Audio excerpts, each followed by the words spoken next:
The Joyful Friar podcast is made possible by the generous support of our friends. To support the podcast, please visit nathan-castle.com and donate today. Hi, and welcome to this episode of the Joyful Friar podcast. I'm Father Nathan Castle, your host. This is the getaway edition of the Joyful Friar podcast. My Dominican community, there are four of us priests who live together in common, and that we've gotten away for a few days because the guys that are employed at full-time as campus ministers at the University of Arizona are finished the school year. They just had graduation. They are understandably tired, and we make it a point of getting away for several days in a row together, largely to do nothing, just to be in a space where we can sleep in or lay around, cook for each other, read, not very much more than that. So we are on the last full day of that today. Two of the guys are having heritage, or what they call legacy birthdays. So tonight I'm the chef. So I'll be going out shopping and putting together a nice dinner for us a little later. But I wanted to be with you first. Today's episode has to do with, it's the second part of a three-part trilogy, the story of Iron Mike, the baseball player. I may as well suit up. I usually have some kind of Houston Astro gear on when I'm at days away like this, but today's a day off for them. They're traveling between cities and don't play today. So I'm giving myself a break from my usual uniform. I have several different Astro outfits that much of the summer I wear, but today they have the day off.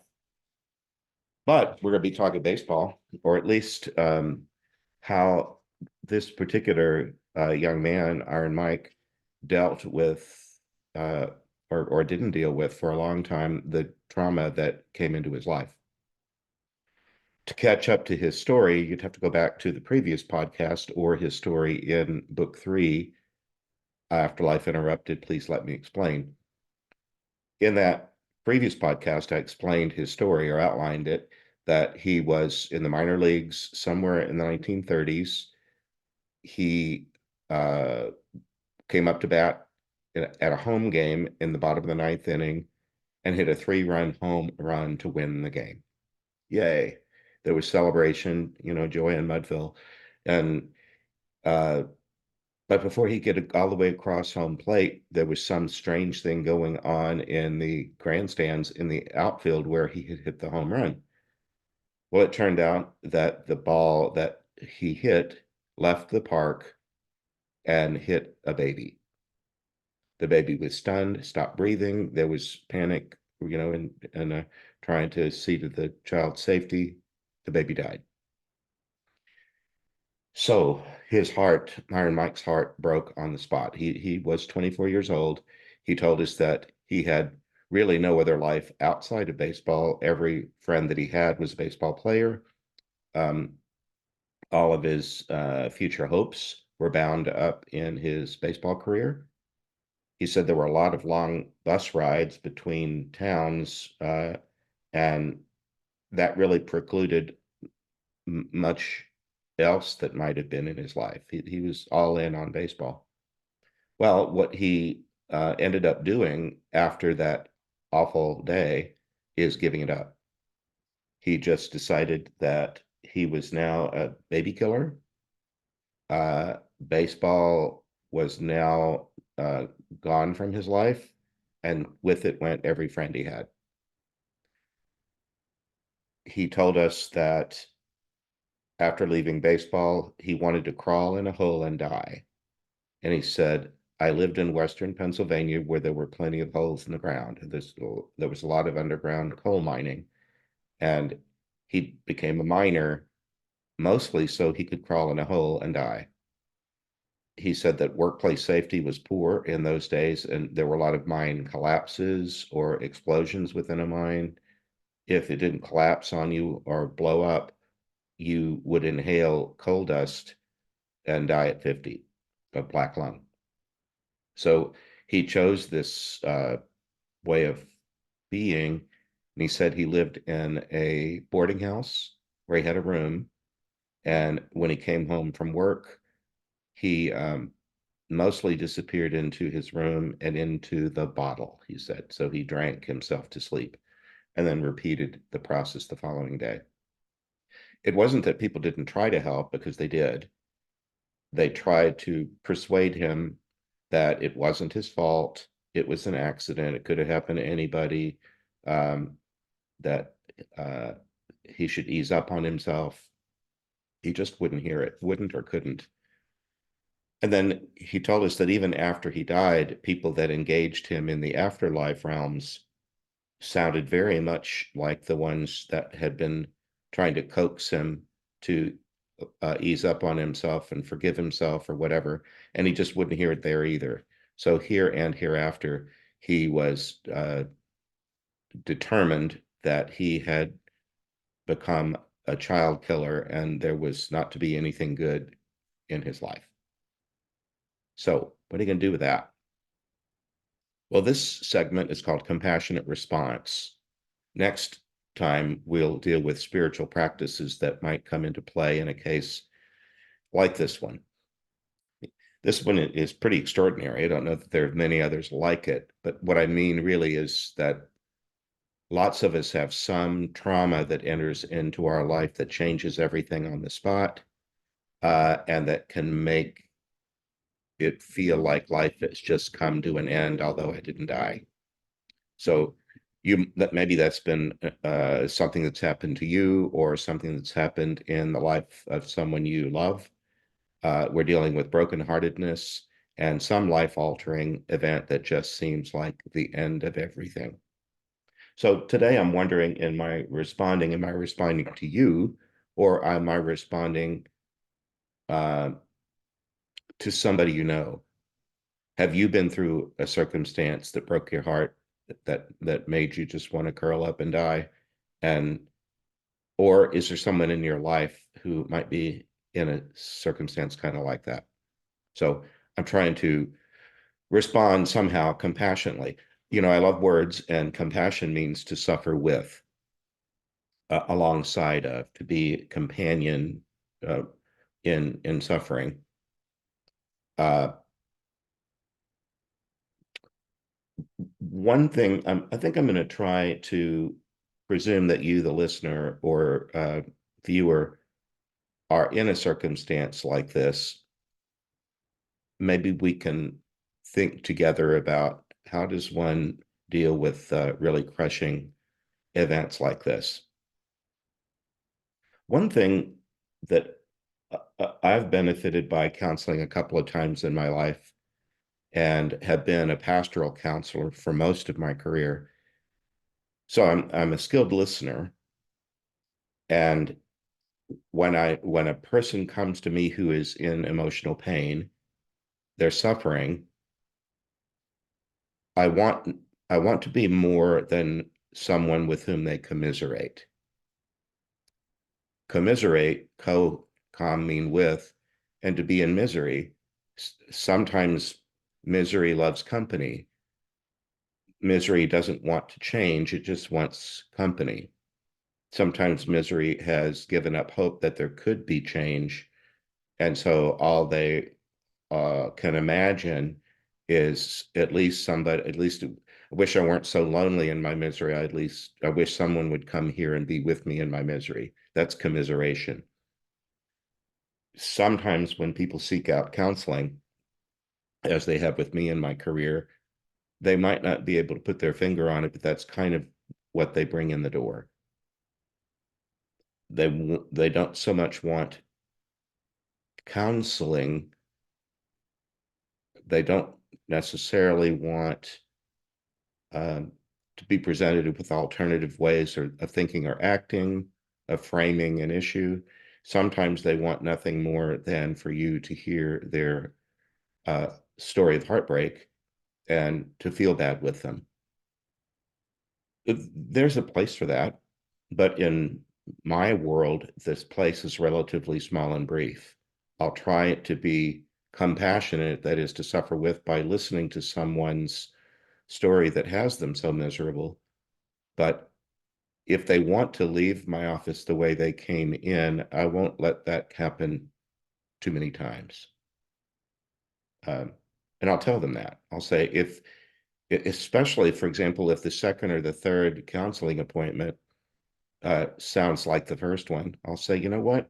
We talked about maybe trying this other way of thinking, this other way of doing. Have you done that? If the answer is no, I'll just challenge them and say, you don't need to do anything you don't want to do.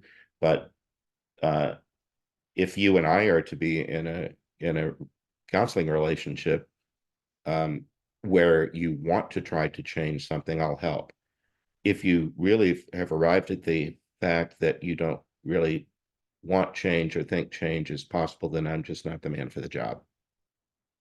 I try to do that kindly and with love, but also to kind of to speak the truth and say, if you just want to keep doing what you're doing, you're already competent at that. You don't need my assistance to help you do what you already know how to do. That's important to me.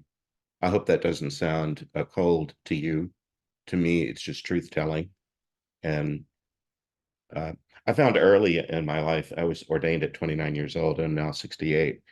I found early in my life that sometimes I did just continue to commiserate with someone and I began to resent them or resent the time I spent with them. And I just thought, I'm not being authentic.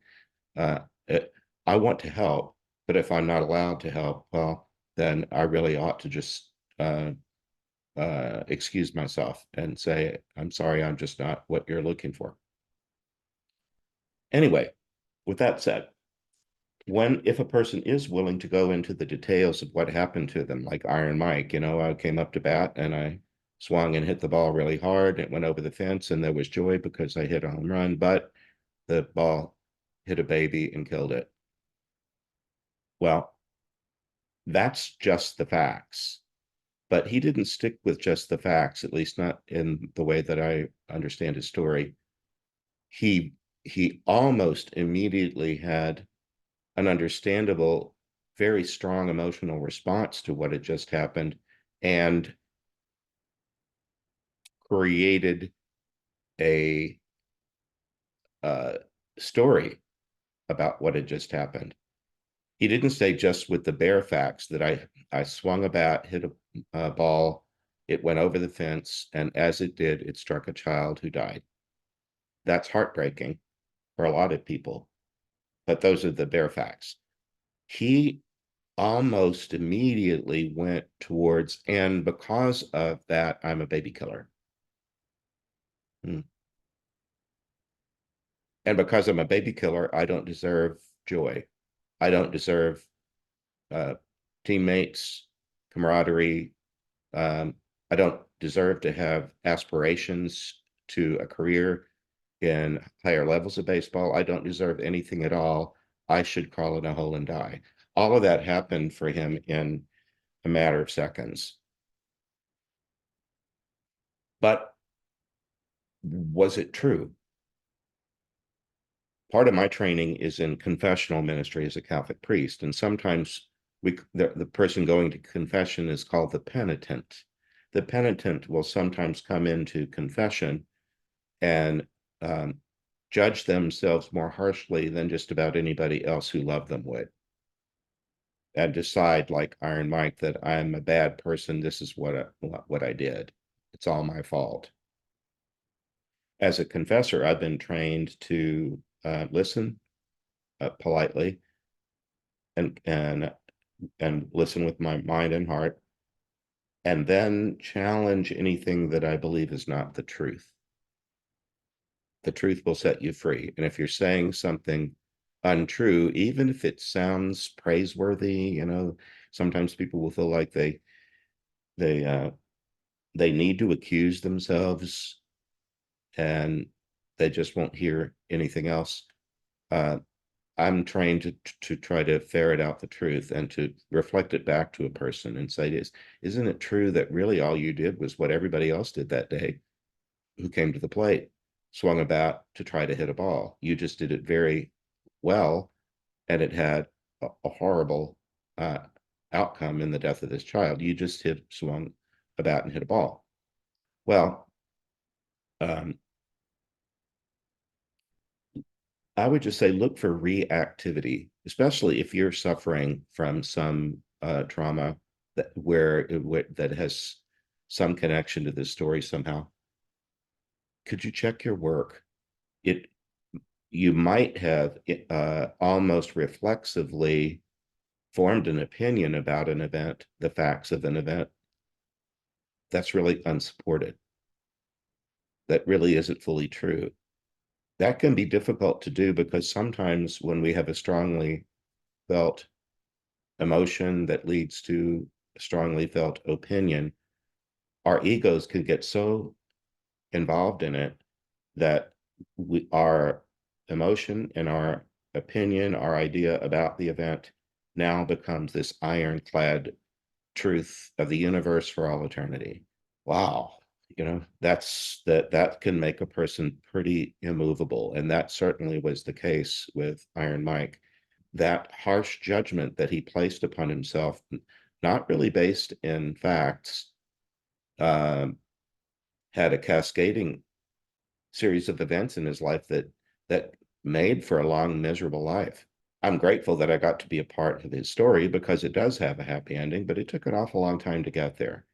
Looking at the facts of things or having somebody else look at those facts, especially someone who you believe to be wise, possess good judgment, kind of someone who is dispassionate, who can hear the events, or if they experience them with you, can say, here is how I observe that same event.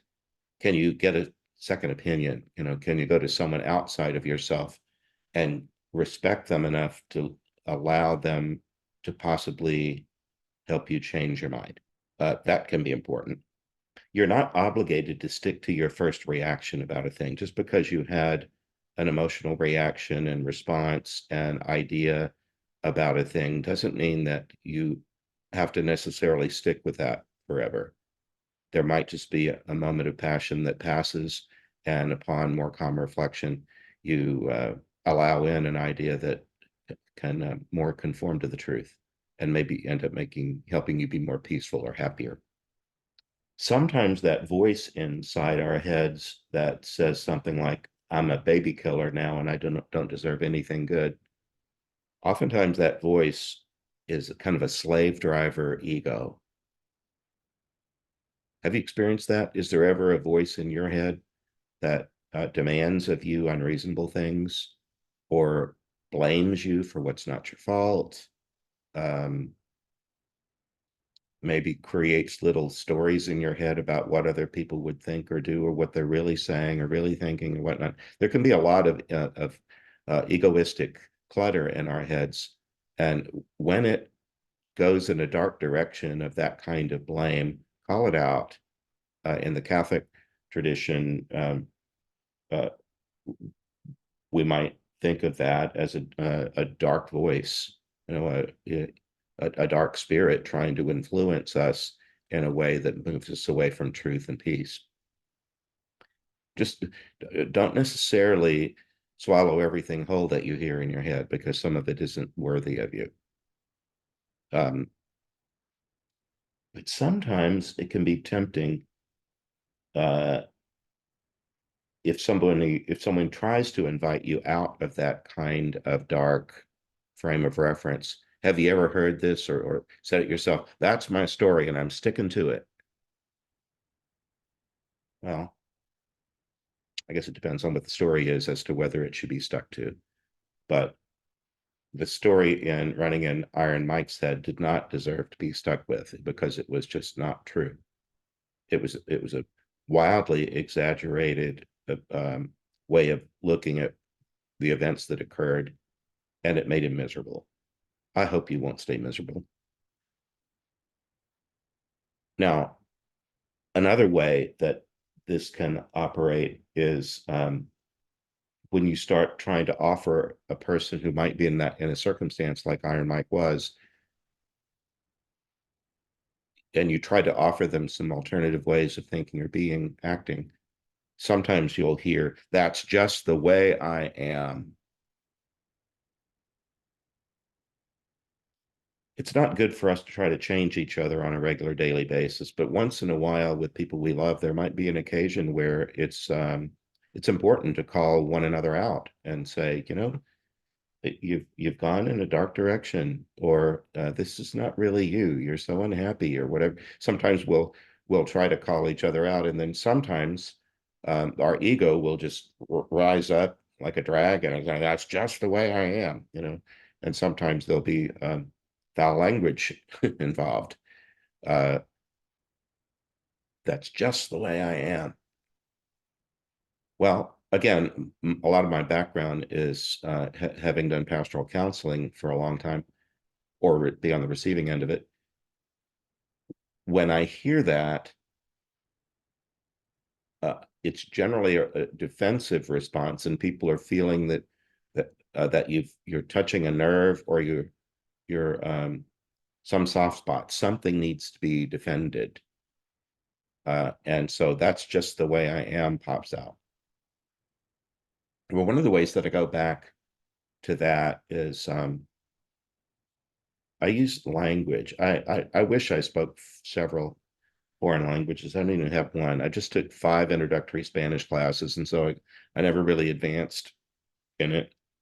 But one of the first things they teach you in Spanish is, in order to predicate is beingness. In English, we only have one verb for that. It's is. It conjugates as am, is, I, was, were, but it's all the same verb, is, or be. To be is the infinitive. In Spanish, so in English, when you want to say something is, you just have to know that the way that it moves. I am, you are, we were, whatever. In Spanish, there's 2 different verbs for be, and you learn that in the first week, that to say anything is in Spanish, you first have to decide which of 2 be verbs to use. They're called ser, S-E-R, and estar, S-E-S-T-A-R. Ser and estar. The distinction, you use ser only when you're talking about something that's a permanent state. I am a priest. I took a vow to be a priest forever. That's a permanent state. I'm coming up on my 39th year next week, or in a couple of weeks. That doesn't change. So if I wanted in Spanish to say I am a priest, I would say soy sacerdote. I am a priest. Because that's an unchangeable thing about me. I could say another thing about me, that I'm tired. Well, I'm not always tired. I can rest and be not tired. So if I want to say that I'm tired, I have to go to the other verb, estar, and say estoy cansado. I am tired, which is a transitory state, a temporary state. So Spanish-speaking people do that so automatically that if you ask them the grammar rule in Spanish, they stumble around to explain it. But as somebody coming to their language, as a non-Spanish speaker, that's the distinction. One is about permanence, one's about temporariness. But sometimes when people are defending themselves in a counseling setting, they'll say, that's just the way I am. And they presume that that's an unchangeable state about them. That's just the way I am, and it can't be any way else. It must be this way because that's just the way I am. You probably heard that, haven't you? Well, when I hear that, I bring up Sarah Nastar and I say, um, this could be a permanent state or a changeable state, but you're presuming that it's a permanent state. I'd like to push against that. I just wonder about that. If this is the way you are, then was it the way you arrived here? For example, if you are enraged, well, were you an enraged, whatever you are, do a little kind of regression. If I'm talking to a 50-year-old, I say, were you an enraged 40-year-old? Because if not, something's happened in the last 10 years that caused that to be. Something changed. So you're talking about a state that changed. Were you an enraged 30-year-old, 20-year-old, 10-year-old? Were you an enraged fetus? A lot of times that regression is ridiculous, but it can help people move out of the tyranny of the present moment and consider other possibilities. Well, yes, it is very enduring and strong. I am really enraged, but then I would say, well, is there something that we can do to help that shift? Then I would challenge people sometimes. Can you think of a time when you changed? You changed your clothes, you know, you got a new job, you got a new car, you entered or left a relationship. There's so many changes in life that uh, sometimes just reminding a person who's saying it's just the way I am, that they too can change. It's just that in this particular area where they're in pain, they've don't know how, or they've become hopeless that they could change. A challenge too that showed up in the life of Iron Mike was sometimes when there's deep pain of this kind, people want to isolate. Uh, they sometimes they know that they're bad company. Nobody wants to be around somebody that's always saying, "I killed a baby." Um, uh, Sometimes they have trouble moving out of their own pain and frustration to enjoy the uh, good fortunes of other people.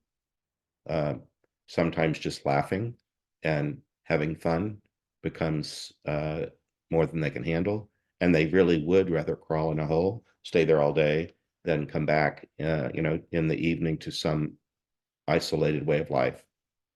But that's what he chose. So, what happens when someone chooses isolation? Well, what happened in Iron Mike's story? He was allowed to do it, for one thing, because we're free to live our lives as we choose. And just in case you're listening to this, thinking of how you might help another person, I would caution, don't make them your project. Other people are free to live as they choose, and we can assist them. But for those who are of age, adults at least, uh, they're free to think and act as they please, even if it seems self-destructive. However, what happened in Iron Mike's story? Did he have complete isolation? Well, pretty close to it, but he did say that people kept coming to him, uh, trying to dissuade him from that destructive way of thinking. They never really succeeded in this lifetime. And he told us that in his earlier parts of his afterlife experience, that was pretty much the same. Afterlife people were also telling it wasn't your fault, trying to get him to ease up. Um, but one thing they did is keep trying. It looks to me like no one person hung around him other than his guardian, because that's always the case, but no one person hung around him, wheedling, cajoling, coaxing, trying to constantly get him to forgive himself or tell the truth to himself. It wasn't like it was 24/7, but they did at least visit on a regular, persistent basis. They didn't give up, and they didn't let him chase them away completely. They kept, I use the phrase sometimes, every key at the lock. And sometimes they use the same key. So sometimes they tried what they had already tried before, just in case this time it worked. But they kept at him in ways that were respectful of his personhood. But nobody told us the thing that got to him was little kids. And they sent him little kids who died playing baseball, because that was the issue. He had killed a child at a baseball game. This little baby was too small to play baseball, but it was at a baseball game. Anyway, the one little kid that that really began to send him in a new direction was a little boy who said, "Mister, when I died playing baseball, I got really mad. And then I changed my mind. I changed my mind." Well, when's the last time you changed your mind? You can do it. You just have to want to do it. And sometimes uh, you take a first step. I think like I'm so respectful of the Alcoholics Anonymous AA tradition. And there when somebody does attend their first meeting, they're obviously trying to change, but they're really not allowed to come into the room and say, "From now on and the rest of my life, I'll never drink another drop." That's not the way it's done. Their motto is one step at a time, one day at a time. And oftentimes not one day, but 1 hour, 1 minute, whatever. Uh, uh, just make a start. And this little kid, they said, "Mister, I was mad, but then I changed my mind." Somehow that a little bit of light cracked. There was a little bit of dawning, and then it built. Iron Mike didn't go into a lot of detail about how it built. He just said that it was kids that got to him, and that even a kid could change his mind, and that Mike began to think, I wonder if I could change my mind. Again, he didn't go into a lot of detail about that, but he did tell us at the end that, "I don't know how it happened, but I'm here in your line today because I'm ready to move." Well, immovability was his problem. But by the time he got to us, somebody helped him along, and he was ready to make a movement from place to place, from this therapeutic level that he was at to something with more joy in it. And then he told us, "I don't know how it happened, but I'm now wearing my uniform again and it's warm and glowy." And then he said, "I don't know how I got here, but I'm in the dugout and I'm with these little kids in baseball uniforms, and they've won a contest to walk Iron Mike onto the field." Like they were going to throw out the first pitch. They were just going to walk Iron Mike onto the field, and that was their honor. And then, of course, if you read the story or heard it as I related it in last week's podcast, when he got out onto the field, there was one of the greats of all time, the Iron Horse, um, Lou Gehrig. Lou Gehrig still has a love for baseball and baseball people, and there he was to boost Iron Mike, uh, welcome him to the microphone where Iron Mike told the truth. It wasn't a difficult truth. It was simply stated, "I'm sorry that I put all you people through such trouble. You were just trying to help me, and I know you were telling me the truth. It wasn't my fault. I didn't kill the child. It was an accident. I swung a bat and hit a ball that caused a child's death. But I'm not a baby killer. I didn't kill a child." That's all he needed to say. Then he could ease up and go on to new things.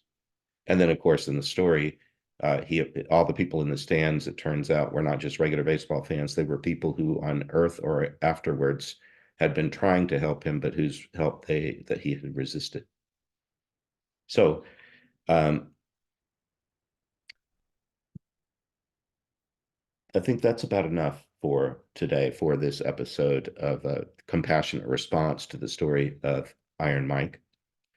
If you'll join me next time, we'll go into spiritual practice that might have some pertinence to this story, something that might help you either to make a change that would be beneficial for you, or maybe to inspire some change in someone around you who hasn't yet come to the place of peace that Iron Mike has.